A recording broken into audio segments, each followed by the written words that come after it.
Hello my dear students, welcome to डू5 education. मैं Ajay sir आज आपका जो झारखंड शैक्षिक अनुसंधान एवं प्रशिक्षण परिषद रांची द्वारा जो मॉडल सेट दिया गया है, आज मैं उसका हल करने वाला हूं। ठीक है मेरे प्यारे बच्चों, तो मेरे साथ बने रहिए और मॉडल सेट 1 का जो भी प्रश्न है हिंदी में, ठीक है, वो आज आपको आपके सामने डाउट को क्लियर करता हूं। देखते हैं कि कैसे होता है आपका प्रश्न पत्र। ठीक है, देखिए समय है 1.5 घंटे का, पूर्णांक 40। और सबसे पहले सामान्य निर्देश को पढ़ना है कि कुल प्रश्नों की संख्या 40 है, प्रत्येक प्रश्न 1-1 अंक का है और प्रत्येक वस्तुनिष्ठ प्रश्न के 4 संभावित उत्तर दिए गए हैं, जिनमें से ये सब आप बढ़िया सा देख लोगे, ठीक है, पढ़ लोगे। और फिर मैं चलता हूं सीधे प्रश्नों की ओर। ठीक है, तो देखिए सबसे पहले क्या दिया हुआ कि निम्नलिखित गद्यांश को पढ़कर उससे दिए गए प्रश्नों का सही विकल्प करेंगे। ठीक है, सही विकल्प का चयन करेंगे। तो आपको क्या करना है कि बढ़िया से आपका जो ये गद्यांश दिया हुआ है उसको आपको क्या करना है, बढ़िया से पढ़ लेना है। क्या करना है, आपको क्या करना है कि बढ़िया से इसको पढ़ लेना है। पढ़ने के बाद आपको एक एक का उत्तर देना है। देखिए तो चलिए पढ़ते हैं। बड़े बड़े कल कारखाने बेशुमार धुआं उगलते हैं, उनके कारण वायु प्रदूषण बढ़ गया है, क्या अपने सड़कों और रेल के पटरियों। तो इस तरीके से आपको बढ़िया से पढ़ लेना। चलिए मैं प्रश्नों की ओर चलता हूँ। ठीक है, चलिए इस समय आपको थोड़ा ज़्यादा लेट हो जाएगा, तो चलिए हम लोग प्रश्नों की ओर बढ़ते हैं। आप पढ़िएगा तो आपको सारा प्रश्न मिल जाएगा इजीली। ठीक है, तो देखिए बढ़िया से पढ़ने के बाद पहला प्रश्न आता है मेरे सामने कि बड़े बड़े कल कारखाने में क्या उगलते हैं। जो बड़े बड़े कल कारखाने हैं उसमें क्या उगलते हैं, रुआं, कुआं, धुआं, चुआं। तो मेरे प्यारे बच्चों क्या उगलता है, धुआं उगलता है। Right answer C. चलिए कल कारखानों से लगातार क्या निकल रहे हैं, कचड़े निकल रहे हैं, मिट्टी निकल रहे हैं, पत्थर निकल रहे हैं या पानी निकल रहे हैं। तो मेरे प्यारे बच्चों क्या हो, राइट आंसर ए, कचड़े निकल रहे हैं। कारखानों से निकलने वाले खराब पदार्थ में कैसे रसायन होते हैं। देखिए रूपहले, सुनहले, खूबसूरत या जहरीले। मेरे प्यारे बच्चों कौन सा पदार्थ, कैसे रसायन निकल रहे हैं, जहरीले रसायन निकल रहे हैं। ठीक है, चलिए अगला प्रश्न की ओर बढ़ते हैं कि हमारे पूर्वज वायुमंडल की शुद्धता के लिए क्या करते थे। जो हमारे पूर्वज थे वो हमारे वायुमंडल की शुद्धता के लिए क्या करते थे, क्या करते थे, पवन करते थे, श्रवण करते थे, हवन करते थे या भ्रमण करते थे। मेरे प्यारे बच्चों क्या करते थे, हवन करते थे, पूजा पाठ करते थे, ताकि हमारा वायुमंडल, हमारा वातावरण शुद्ध रहे, है कि नहीं। चलिए अगला प्रश्न की ओर बढ़ते हैं। अगला प्रश्न आपके सामने है कि आधुनिक मानव ने, देखिए आधुनिक मानव ने किसी मात्रा अधिक बढ़ा दी है। सॉरी यहाँ किसकी होता है ना, किसकी, किसकी मात्रा अधिक बढ़ा दी है, प्रदूषण की, खरदूषण की, परादूषण की या परिदूषण की। मेरे प्यारे बच्चों किसकी मात्रा बढ़ा दी है, प्रदूषण की मात्रा जो है बढ़ा दी है आधुनिक मानव ने। चलिए ये हो गया। अगला देखते हैं, अगला क्या है, अगला है कि निम्नलिखित काव्यांश को पढ़ करके उससे दिए गए प्रश्नों के सही विकल्प का चयन करना है। कि क्षण भर रुककर विश्राम करो, क्यों नदी निरंतर बहती हो, जब जब मैंने देखा पाया तुम दौड़ धूप में बहती हो, लहरों पर लहर उठाती हो, तटबंधों से टकराती हो, संघर्ष स्रोत है जीवन का, तुम हंस हंस कर बतलाती हो, भू धराकर चट्टानों को लड़ लड़ कर तोड़ दिया तुमने, पर्वत समरस मैदान बने, रुख अपना मोड़ दिया तुमने, ताकत को ताकत से काटा, कमजोरों को पुचकार दिया, ऊंचे शिखरों पर वार किया, फसलों को चूमा प्यार दिया, हे कांति शांति की पयस्विनी, तुमको मैं केवल नदी कहूं, या स्वतंत्रता संघर्ष कहूं, या फसलों की जिंदगी कहूं। तो आपको इस काव्यांश को बढ़िया से पढ़ना है, फिर एक एक प्रश्नों का आपको उत्तर देना है। तो चलिए सबसे पहले प्रश्न को लेते हैं। सबसे पहले देखिए यहाँ प्रश्न दिया हुआ है। प्रश्न, पहला प्रश्न मेरा क्या है कि क्षण भर रुककर किसे विश्राम करने को कहा जा रहा है। क्षण भर किसे विश्राम करने के लिए कहा जा रहा है, तो नदी को, धूप को, लकीर को, तटबंध को। मेरे प्यारे बच्चों राइट आंसर क्या हो जाएगा, ए, नदी को क्षण भर रुक करके विश्राम करने को कह रहा है। नदी ने किसे पुचकारा, पर्वतों को, तटबंधों को, फसलों को या कमजोरों को। मेरे प्यारे बच्चों राइट आंसर क्या हो जाएगा, डी, कमजोरों को पुचकारा। नदी का जीवन कैसा है, सरल है, मस्ती भरा है, संघर्ष भरा है या साधारण है। तो मेरे प्यारे बच्चों नदी का जीवन काफी संघर्ष भरा है। चलिए अगला देखते हैं कि स्रोत का अर्थ क्या है। स्रोत का अर्थ है माध्यम, मध्यम, मंदितम, मनोरम। मेरे प्यारे बच्चों राइट आंसर क्या हो जाएगा, स्रोत का अर्थ होगा माध्यम। ठीक है, चलिए अगला प्रश्न क्या है मेरा सामने। अगला प्रश्न है कि नदी का स्रोत जीवन का स्रोत क्या है। नदी है, संघर्ष है, नदी का संघर्ष है या निरंतर है। तो मेरे प्यारे बच्चों जीवन का स्रोत नदी है। ठीक है, राइट आंसर क्या हो जाएगा ए। चलिए अगला प्रश्न की ओर बढ़ते हैं और देखते हैं कि मेरा अगला प्रश्न क्या होने वाला है। देखिए खंड ब पत्र लेखन। पत्र लेखन आप लिखते ही हो पत्र, और उसमें से क्या होगा कि पूरे लेटर को लिखना है, पत्र को लिखना है, और उसमें से कुछ कुछ खंड को मिटा दिया गया है जिसमें से आपको खाली स्थान में भरना है। तो ठीक है, सबसे पहले क्या किया गया है कि नीचे दिए गए पत्र लेखन के रिक्त स्थानों को सही विकल्प द्वारा भरें। सेवा में, देखिए सेवा में खाली जगह है, लिखना है यहाँ क्या लिखेगा। 12वां नंबर देखिए ये प्रश्न है ना, देखिए यहाँ पर ये, चलिए बढ़िया से इसको देखिए, ये जो 11वां है ये प्रश्न है आपके लिए, और इसका जो है आपको आंसर मिलेगा नीचे मिलेगा। ठीक है, कि इसमें से क्या भराएगा। देखिए 11 है ना, देखिए यहाँ पे दिया हुआ है। ठीक है, ये ऑप्शन ए बी सी और डी ये दिया हुआ है, तो इस पर गौर कीजिएगा। तो देखिए सबसे पहले क्या दिया है कि 11वां प्रश्न दिया हुआ है कि सेवा में प्रधानाध्यापक क्या होगा। सेवा में, चलिए मैं लिख देता हूं, सेवा में प्रधानाध्यापक, तो राइट आंसर क्या हो जाएगा प्रधानाध्यापक, है ना। प्रधानाध्यापक को लिख रहा है। 12वां क्या हो जाएगा, क्या हो जाएगा छात्रावास में स्थान हेतु। तो यहाँ पर हम लोग क्या लिख सकते हैं, तो विषय। तो राइट आंसर क्या हो जाएगा 11 का हो जाएगा प्रधानाध्यापक, 12 का हो जाएगा विषय, है ना, विषय। चलिए अगला देखते हैं कि 13वां क्या होगा। 13वां प्रश्न होगा, 13वां प्रश्न को देखते हैं, किधर है 13वां, चलिए यहाँ पे है, देखिए है ना। चलिए सविनय क्या होगा यहाँ पर, निवेदन। सविनय निवेदन यह है कि, तो यहाँ पर क्या राइट आंसर हो जाएगा 13 का निवेदन। तो चलिए देखते हैं, हाँ, और यहाँ पे देख लेते हैं 14 भी है। ठीक है, कि सविनय निवेदन यह है कि मैं आपके विद्यालय की कक्षा का छात्र या छात्रा हूं। तो यहाँ क्या हो जाएगा 9 क्लास का है, तो 9वीं, है ना, 9वीं कक्षा का छात्रा हूं या छात्र हूं। मेरा घर यहां से काफी दूर है, प्रतिदिन आना जाना। देखिए यहां पर अगला प्रश्न है 15वां। ठीक है, अगला आना जाना नहीं हो पाता है, इसीलिए मैं छात्रावास में रहना चाहती हूं। आना जाना क्या, देखिए अब देखिए आना जाना, देखिए यहां पर आपको मिलेगा 15वां नंबर में क्या क्या ऑप्शन, असंभव, संभव, सहज, सरल। आना जाना संभव नहीं है। ठीक है, चलिए आना जाना क्या है, संभव नहीं है। तो यहां पर क्या भरा जाएगा मेरा, यहां पर क्या भराएगा मेरा, आना जाना संभव नहीं है, तो संभव हो जाएगा राइट आंसर 15 का। ठीक है, आना जाना संभव नहीं है। चलिए हो गया, तो इस तरीके से आपको पढ़ना है और भरना है। चलिए अब क्या है कि देखिए है ना यहाँ पे संभव, तो ये राइट आंसर हो जाएगा, ये इसमें सी हो जाएगा 9वीं। देखिए निवेदन महाशय, है ना। चलिए अगला देखते हैं, अगला प्रश्न है आपके सामने कि निम्नलिखित प्रश्नों का सही विकल्प का चयन करें। देखिए 16वां प्रश्न है आपके सामने।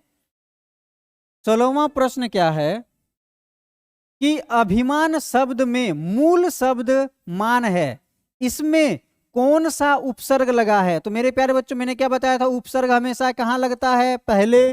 तो इसमें मान में क्या लगाया हुआ सबसे पहले, अभी। तो राइट आंसर क्या हो जाएगा, अभी, अभिमान, प्रत्यय है अभी। ठीक है, तो राइट आंसर क्या हो जाएगा सी। चलिए 17वां देखते हैं कि गायक का सही स्त्रीलिंग रूप क्या होगा।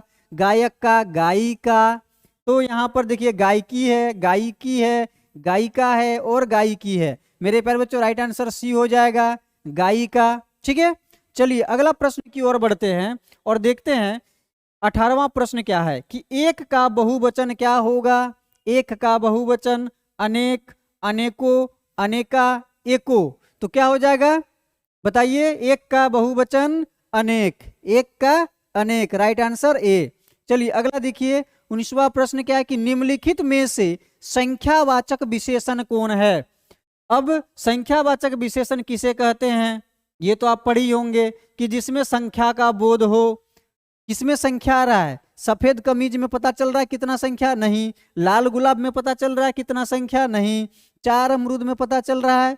हाँ भाई। और भी ये मीठे रसगुल्ले पता चल रहा है? नहीं। तो इसमें भी पता नहीं चल रहा संख्या का, इसमें भी पता नहीं चल रहा संख्या का, इसमें भी नहीं चल रहा है।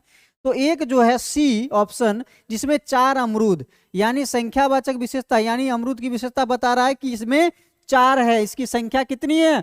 4 है। तो राइट आंसर क्या हो जाएगा? सी। चलिए अगला प्रश्न की ओर बढ़ते हैं और देखते हैं कि मेरा क्या है प्रश्न। चलिए देखिए कि सीमा अच्छी है, सीमा अच्छी है। अब यहाँ पे आपको भरना है कि सीमा कवियत्री है, कवि है, कवित्री है या कवित्री है। तो मेरे प्यारे बच्चों क्या हो जाएगा? सही है, ये लिखा हुआ है शुद्ध करके, तो सीमा कवियत्री है। ठीक है, चलिए अगला देखते हैं। घी के खाली जगह जलाना, मुहावरे में सही शब्द से रिक्त स्थान भरिए। तो घी के क्या जलाना? घी के दिए जलाना या बाती, कटोरा, दिए या दिए। तो क्या हो जाएगा राइट आंसर? ये D number, right answer D, घी के दिए जलाना। ठीक है, चलिए अगला प्रश्न देखते हैं कि मेरी इच्छा है कि मैं डॉक्टर बनूं, यह किस प्रकार का वाक्य है? तो यह क्या है कि मेरी इच्छा है कि मैं डॉक्टर बनूं। यह सरल वाक्य है कि मिश्र वाक्य है कि संयुक्त वाक्य है कि उपवाक्य है? तो मेरे प्यारे बच्चों, मेरी इच्छा है कि मैं डॉक्टर बनूं, ये मिश्र वाक्य होगा। ठीक है, राइट आंसर बी। चलिए अगला देखते हैं कि 23वां प्रश्न क्या है कि इसमें से किस वाक्य में कर्ता कारक ने चिन्ह का सही प्रयोग हुआ है? आपने पढ़ा होगा कर्ता ने कर्म को करण से संप्रदाय में पर है संबंध का के की, इस तरीके से आपने कर्ता कर जो कारक है उसको बढ़िया से पढ़ा होगा। तो आपको मालूम होगा कि इसमें ने का प्रयोग किस जगह पे शुद्ध करके लिखा गया है। जैसे माँ ने भोजन बना रही थी, माँ ने भोजन बनाई थी, माँ ने भोजन बनाया था, माँ ने भोजन बना चुकी थी। तो इसमें से जो ने है कर्ता कारक का, उसमें कौन शुद्ध है? तो राइट आंसर क्या हो जाएगा कि माँ ने, ए नंबर मेरा हो जाएगा राइट आंसर। माँ ने भोजन बना रही थी। राइट आंसर क्या हो जाएगा? माँ ने भोजन बना रही थी। ठीक है, चलिए अगला प्रश्न देखते हैं। अगला प्रश्न क्या है? अगला प्रश्न देखते हैं, थोड़ा ऊपर कर लेता हूं। चलिए नीचे लिखे शब्दों में, देखिए नीचे लिखे शब्दों में पहाड़, देखिए पहाड़ का पर्यायवाची शब्द नहीं है। गौर कीजिएगा कि हड़बड़ा के पढ़ना नहीं है, और नहीं तो पता चलेगा पहाड़ का पर्यायवाची शब्द मार के आ गए। क्यों? क्योंकि प्रश्न बढ़िया से नहीं पढ़ा कि पहाड़ का पर्यायवाची शब्द कौन है भाई। ये अब पता चला कि यहाँ नहीं है। देखिए ये नहीं, टैग वर्ड नहीं है, यानी बाकी जो होगा वो पहाड़ का होगा, एक जो है वो नहीं होगा। तो पर्वत माने भी पहाड़ होता है, पठार मतलब क्या होता है नहीं पता, भूधर मतलब भी होता है पहाड़, शैल्य मतलब भी होता है पहाड़। तो जो पठार है वो राइट आंसर हो जाएगा कि पहाड़ का पर्यायवाची शब्द पठार नहीं होगा। ठीक है, चलिए अगला प्रश्न की ओर बढ़ते हैं। देखिए यहाँ कुल है और दूसरा कुल है। ठीक है, एक कुल है ऐसे, देखिए क में हर्षु कुल, और एक है क में दीर्घु, क में दीर्घु कुल। क्या अर्थ होता है? सही भेद बताइए। तो देखिए सही बता रहा है कि क्या होगा, पशु पक्षी का आवाज, वंश, किनारा, आकार, प्रकार। तो मेरे प्यारे बच्चों राइट आंसर क्या हो जाएगा? कुल और कुल में। तो एक कुल का मतलब होता है वंश, ये क में हर्षु कु का होता है वंश, और कुल का अर्थ होता है एक का होता है अर्थ किनारा। अब देख लो कौन वाला राइट आंसर होगा। न पशु पक्षी की आवाज होगा, हाँ देखिए यहाँ पर है बी नंबर, राइट आंसर क्या हो जाएगा? वंश और किनारा। ठीक है, तो राइट आंसर क्या हो जाएगा? वंश और किनारा। चलिए अगला देखते हैं क्या है। वस्तुनिष्ठ प्रश्न, प्रश्न संख्या 16 से 40 तक, नीचे दिए गए प्रश्नों के सही विकल्प का चयन करना है। ठीक है, सही विकल्प का चयन करना है।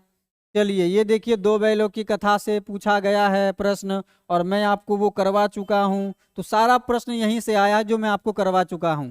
देखिए कि झूरी अपने बेलों को कहां पर बांधते थे? झूरी अपना बैलों को कहां पर बांधते थे? चरनी पर, धरनी पर, विरनी पर, किरनी पर। तो मेरे प्यारे बच्चों राइट आंसर क्या हो जाएगा? चरनी पर, जहां पर चरते थे बैल। देखिए पाठ सांवले सपनों की याद में बर्डवाचक किसे कहा गया है? यानी बर्ड वाचर होगा। बर्ड वाचर किसे कहा गया है? सालिम अली को, जाबिर अली को, काबिर अली को या सालिक को? तो मेरे प्यारे बच्चों बर्ड वाचर के नाम से किसे जाना जाता है? सालिम अली को। ठीक है, चलिए राइट आंसर हो जाएगा ए। अगला प्रश्न है कि कवि रसखान किनकी भक्ति में लीन रहते थे? कवि रसखान किसकी भक्ति में लीन रहते थे? तो श्री कृष्ण के भक्ति में। राइट आंसर देखो ये हो जाएगा श्री कृष्ण। चलिए अगला देखते हैं कि महादेवी वर्मा को उनके बाबा यानी उनके दादा क्या बनाना चाहते थे? महादेवी वर्मा को उनके दादाजी क्या बनाना चाहते थे? उनके बाबा क्या बनाने चाहते थे? विद्वान, विदुषी, लेखिका, समाज सेविका। तो लेखिका के जो दादाजी थे वो उन्हें विदुषी बनाना चाहते थे। ठीक है, चलिए अगला प्रश्न देखते हैं। अगला प्रश्न आपके सामने है कि रीढ़ का हड्डी की प्रकार किस प्रकार का? देखिए रीढ़ की हड्डी यहां पर होगा, किस प्रकार का पाठ है? एकांकी है, कहानी है, स्मरण है, निबंध है? तो रीढ़ की हड्डी जो है वो एकांकी है। ठीक है, चलिए अगला प्रश्न देखते हैं कि इस जल प्रलय में पाठ में लेखक का जन्म किस प्रकार के इलाके में हुआ था? नदी के पास हुआ था, जंगल के पास हुआ था, बाढ़ पीड़ित क्षेत्र में हुआ था या प्रति क्षेत्र में हुआ था? तो मेरे प्यारे बच्चों राइट आंसर क्या हो जाएगा? डी, प्रति क्षेत्र में हुआ था। जो इस जल प्रलय में जो लेखक हैं उनका जन्म प्रति क्षेत्र में हुआ था। ठीक है, चलिए अगला प्रश्न देखते हैं। अगला प्रश्न है कि प्रेमचंद के फटे जूते किस पात्र की विवेचना की गई है? प्रेमचंद के फटे जूते में किस पात्र की विवेचना की गई है? श्यामाचरण दुबे की, स्वयं अपनी, प्रेमचंद की या इनमें से कोई नहीं? तो मेरे प्यारे बच्चों प्रेमचंद की विवेचना की गई है। ठीक है, चलिए अगला देखते हैं कि नाना साहब की पुत्री इसमें से कौन है? नाना साहब की पुत्री कौन है? नैना है कि सुनैना है कि रैना है कि मैना है? तो मैंने आपको पढ़ाया क्या? मैना। तो राइट आंसर क्या हो जाएगा? डी। चलिए अगला है कि किसके काम पर जाने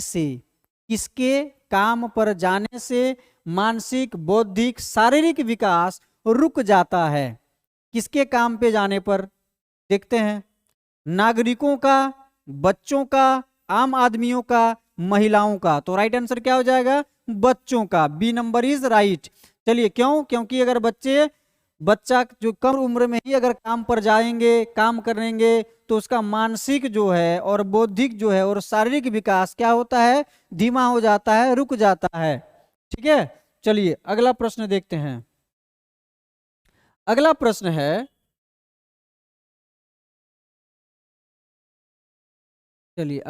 है कि मेरे संग की औरतें पाठ में किसका हृदय परिवर्तन होता है?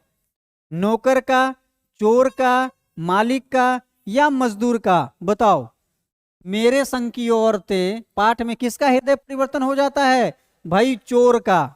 ठीक है, चोर का। चलिए अगला प्रश्न है कि पाठ में किस तरह का आशिरकार में हिंदी में आया, यह किस प्रकार का पाठ है? किस प्रकार का पाठ है? ललित निबंध है, कहानी है, संस्मरण है, ऋतोपादार्ज है? तो मेरे प्यारे बच्चों ललित निबंध है। ठीक है, चलिए अगला प्रश्न देखते हैं कि माँ ने किस दिशा को मृत्यु का दिशा कहा था? माँ ने किस दिशा को मृत्यु का दिशा कहा था? पूरब को, पश्चिम को, उत्तर को या दक्षिण को? तो राइट आंसर क्या हो जाएगा? दक्षिण को जो है माँ ने मृत्यु की दिशा कहा है। चलिए अगला प्रश्न देखते हैं कि अगला प्रश्न है कि मेघ आए बनठन के खाली जगह के सही शब्द खाली जगह भरे। तो सांवर, सपर, सज धज या नाच? तो देखिए मेघ आए बनठन के बनठन के, सांवर के नहीं, सपर के नहीं, सज धज, तो यहाँ सज धज हो जाएगा, सज धज, सज धज के टसन में रहना, सुने हो ना गाना? हाँ, तो देखिए मेघ आए बनठन सज धज के, तो राइट आंसर क्या हो जाएगा? सी, सज धज के। चलिए अगला है कि चंद्र गहना से लौटती बैर, कविता में चंद गहना क्या है? चंद गहना क्या है? आकाश है, आभूषण है, स्थान है या चंद्रमा है? तो यहाँ पर जो चंद गहना है वो स्थान है। ठीक है, चलिए अगला प्रश्न देखते हैं, अगला और अंतिम, कि उपभोक्तावादी समाज आज किसकी ओर आकर्षित हो रहा है? तो मैंने आपको उपभोक्तावाद की संस्कृति पढ़ाया था, उसमें बताया था कि आज की संस्कृति, जो आधुनिक संस्कृति है, उपभोक्तावादी समाज है, वह किस ओर आकर्षित हो रहा है आज?